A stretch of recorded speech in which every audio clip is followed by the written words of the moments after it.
minutos con Nico mencionábamos la agenda del día y los temas del día, pero el fin de semana creo, y además con lo que significó para nosotros, ¿no? El tema del aniversario del asesinato del fiscal Nisman, claro, y hoy la asunción de Trump, no podíamos, por supuesto, no darle la importancia que tiene lo que fue el comienzo del cumplimiento de la tregua entre el gobierno de Israel y la organización terrorista Hamas, ¿no? Y entonces empezó la liberación de secuestrados, en principio 3 rehenes que fueron liberadas por Hamas tras el inicio del alto el fuego. En línea está Dani Lehrer. Dani es licenciado en Ciencias Políticas, consultor político, experto en terrorismo y crimen organizado y periodista, ¿no? Así se presenta, entre otras cosas.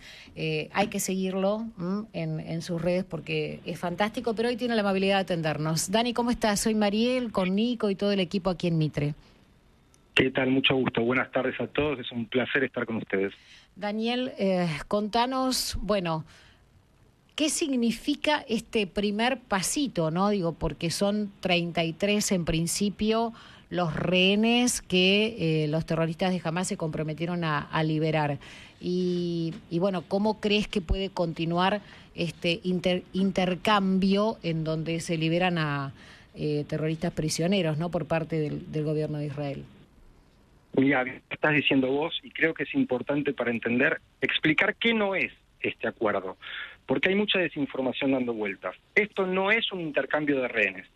Es, como bien dijiste vos, una liberación de secuestrados que estuvieron más de 15 semanas en cautiverio en manos de terroristas, mediante un acuerdo de cese al fuego temporario por el cual Israel libera a terroristas, asesinos y criminales con condenas. Creo que es importante aclarar esto porque si no es romantizar el terrorismo, es poner en igualdad de condiciones a organizaciones terroristas con un gobierno democrático, a civiles que fueron arrancados de sus vidas con terroristas. Dicho esto, esto es una primera fase de 42 días, donde serán liberados 33 secuestrados. El gobierno de Israel estima que unos 25 de ellos con vida, y a partir del día 16 se comienza a negociar lo que será la segunda fase. Y creo que esa negociación va a ser la más importante, porque no solo va a ser la segunda fase que debería llevar a Israel al resto de los secuestrados, sino que debería definir cómo va a seguir el tema en Gaza, ¿no? Uh-huh. Si Hamas va a seguir o no en el poder y cómo seguirán las vidas allí. Uh-huh. Dani, hoy Trump en su asunción lo menciona, digamos, como uno de los primeros, no quiero poner la palabra logro, pero sí como, bueno, que su participación hizo posible también que esto empiece, ¿no? Por lo menos esta primera fase. Hay quienes dicen, no podés confiar, porque estamos hablando de Hamas, ¿no? Y falta mucho todavía. ¿Cómo es ese mapa o ese panorama internacional que garantiza este acuerdo? Bueno, es cierto que Trump tuvo su papel preponderante, porque Trump presionó a las dos partes, a Hamas amenazando con desatar un infierno en Gaza, y a Israel usó su papel de amigo para lograr que aceptase esta propuesta, que no fue la mejor para Israel, pero que fue la posible para empezar a liberar a los secuestrados. Lo que yo trato siempre de ver es un poco la situación un poco más global.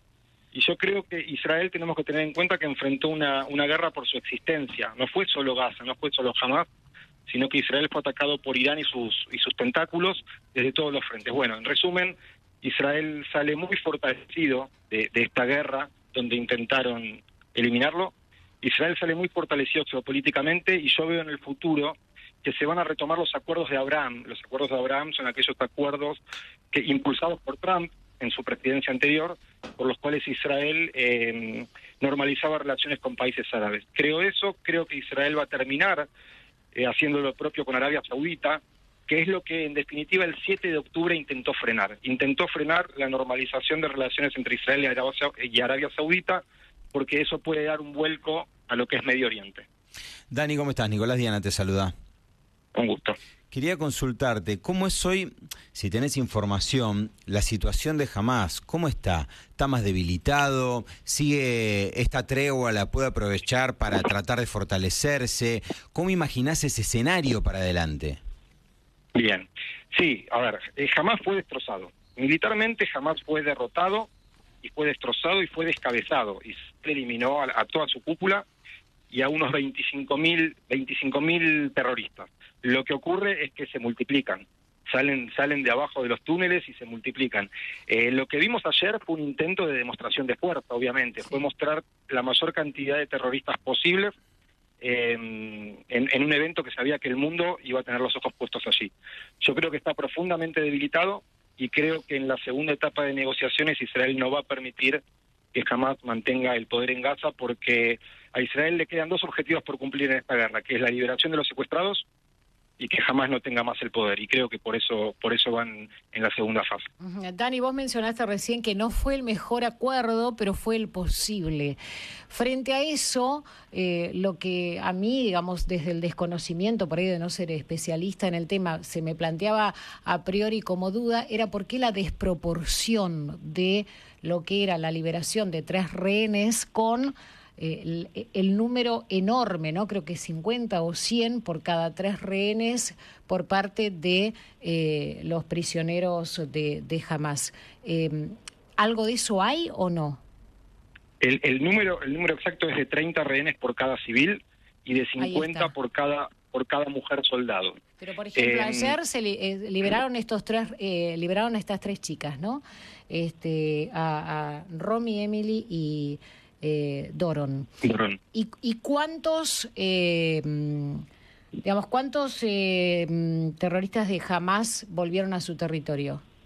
90 que no volvieron a Gaza, pero que fueron a Cisjordania, pero 90, 30 por cada civil y 50 por cada mujer soldado. La desproporcionalidad tiene que ver, en realidad este es un acuerdo que venía rechazándose de ambas partes hace rato, y reitero que fue el mejor acuerdo que se pudo alcanzar tras la presión de Trump. Ahora, lo que vos tenés que tener en cuenta es que claramente de un lado se valora la vida muchísimo, y bueno, y si en definitiva, más allá de los rechazos, de algunos rechazos internos, la vida de cada civil israelí vale eso, bueno, el gobierno priorizó poder liberar a todos los que quedaban.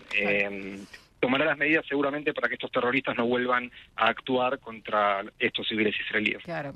A ver, son 3 vidas y de verdad lo que fueron las imágenes del reencuentro, esos llantos, el dolor. Yo creo que nadie puede llegar a imaginar lo que significa, ¿no? De una chica que estaba 19 años bailando y de pronto, te arrebatan la vida, te roban, porque además han asesinado a un montón de gente, pero vos decís, claro, frente a eso, 3 decís que eres más, ¿no? O sea, querés que los liberen a todos y que sea ya, ¿no? Por eso la pregunta.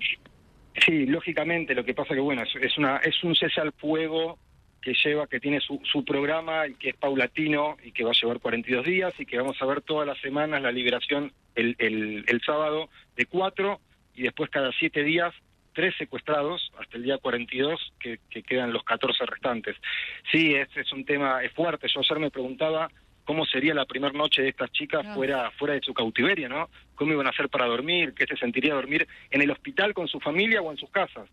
Es una nueva vida y creo que los israelíes priorizan eso, y que si bien hay muchos que estaban en contra del acuerdo por la cantidad de terroristas a liberar, ayer festejaron todos. Ayer la emoción era de todos. Seguro. Dani, te quiero preguntar, por ahí lo sabés, no sé, pero quisiera preguntártelo, algo que tiene que ver con las personas, bueno, que ahora fueron liberadas y que vuelven a Israel.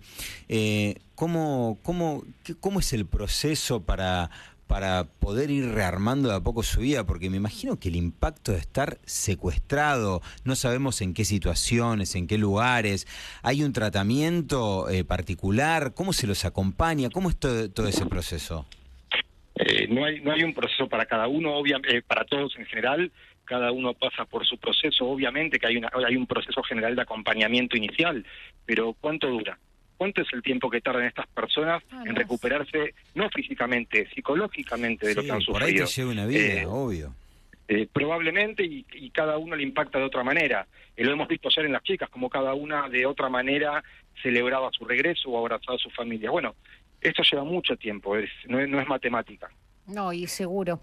Pensaba además que no todos corrieron la misma, en realidad está mal el término, pero de verdad tuvieron el mismo tratamiento, porque si vos estás, no sabés en qué momento te van a matar. Digo, si vos estás en un lugar donde estás rodeada de, no sé, 4 terroristas, que tenés que pedir permiso hasta para ir al baño, como esta mañana hablaba aquí en Radio Mitre con María y todo el equipo de la mañana del programa de Eduardo Feynman, alguien que fue prisionera de Hamás, y contaba eso, ¿no? Que ni siquiera tenés la libertad como para decir voy al baño, tenés que estar todo el tiempo pidiendo permiso, están rodeadas de armas, por momentos les pasaban cuchillos por la cara, entonces tampoco sabés si tu vida va a seguir o si de pronto mañana te asesinan, con lo cual, digamos, ese tiempo en cautiverio ya de por sí es algo ilógico para cualquier mente humana, y encima tu vida a merced de esa gente. Sí, y además no todos estuvieron en las mismas condiciones de cautiverio. Algunos han estado en casas de familia, aún rodeados de terroristas, pero en casas de familia, acompañados. Otros han estado en los túneles, por ahí sin ver la luz por meses. Entonces, la cabeza de cada uno es distinta, el proceso por el que pasó cada uno es distinto, pero ojalá todos los que regresen con vida logren recuperarse lo más pronto posible y vuelvan a disfrutar, que es lo que corresponde. Dani, te hago una última pregunta, que vos como analista internacional quizá tengas la respuesta. Las familias de palestinos que terminan albergando en sus casas a rehenes, Claro. La mayoría, digamos, son gente, digamos, el gobierno los obliga. Sí, claro, son parte de Hamás, los obligan. ¿Cómo es la situación? No, Hay que entender el territorio, ¿no? Primero claro, que por eso te pregunto. casi toda familia, para no generalizar, porque está mal generalizar, debe tener algún miembro cercano a Hamás. Con lo cual hay una cercanía con la organización terrorista profunda. Segundo, llamar gobierno, está bien, gobierno en la Franja de Gaza, pero son organizaciones terroristas. Sí, Hay de todo. Sí. Hay de todo. Cuando el ejército de Israel liberó a Noa Argamani, si mal no recuerdo, había un periodista cuya familia la albergaba a ella y a otros, y era un terrorista. Entonces, como digo a veces, periodista de día, terrorista de noche. Es compleja la situación. Yo no creo que después de casi 15 meses haya nadie que no lo esté haciendo porque considere que corresponde hacerlo. Claro, por convencimiento, de acuerdo a cómo ellos se crían y se educan, ¿no? Y van creciendo. Absolutamente. Dani, ha sido realmente muy amable. Gracias por abordar con nosotros este tema y por ayudarnos a seguir entendiendo, por si alguno, digamos, le queda alguna duda de la situación que estamos viviendo y que se está viviendo. Muchísimas gracias. Y siempre a disposición. Un abrazo enorme. Daniel Lehrer, abordando el tema de la situación entre Israel y la organización Hamás. Dani yo lo sigo en Instagram, a mí me parece, en Instagram no, en Twitter, muy interesante. Es @Dani Lehrer, con I.